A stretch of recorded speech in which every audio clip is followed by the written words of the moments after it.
Chez les adolescents, est-ce que le vaccin Pfizer est efficace? Qu'est-ce qu'on a comme documents qui nous permettent d'évaluer l'efficacité du Pfizer chez les adolescents?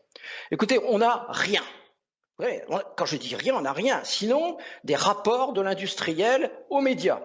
Comment voulez-vous que des scientifiques évaluent un vaccin correctement dans une population spécifique s'ils n'ont pas les documents indispensables à ce travail? Donc aujourd'hui, on est aujourd'hui exactement dans cette problématique. Pas de données, comment voulez-vous conclure? Comment va-t-on évaluer la contagiosité? Comment va-t-on évaluer que la vaccination des adolescents va diminuer la contagiosité vers les autres? On va dire ça, les autres. C'est-à-dire le principe du vaccin altruiste. Il n'y a pas de démonstration scientifique. On pourrait le faire. On aurait pu le faire. Mais on ne l'a pas fait. Exactement comme les essais cliniques avec le vaccin Pfizer, on aurait pu très bien travailler. On aurait pu attendre un peu. On aurait pu faire du double aveugle. On aurait pu confier l'essai clinique à des investigateurs qui ne soient pas des employés du sponsor. Vous voyez un peu le conflit d'intérêts. Ce sont les employés du sponsor, c'est-à-dire de Pfizer, qui conduisent l'étude. Tout leur intérêt, évidemment, c'est que ça marche.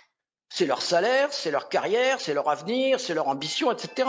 Donc ça, c'est un biais tellement majeur qu'il est incompréhensible que personne ne le voit, mais je sais que beaucoup le voient, mais surtout que personne ne le dise. Donc on n'est pas en double aveugle, et cette précaution indispensable qui est requise par toutes les autorités sanitaires n'est pas respectée dans l'essai Pfizer.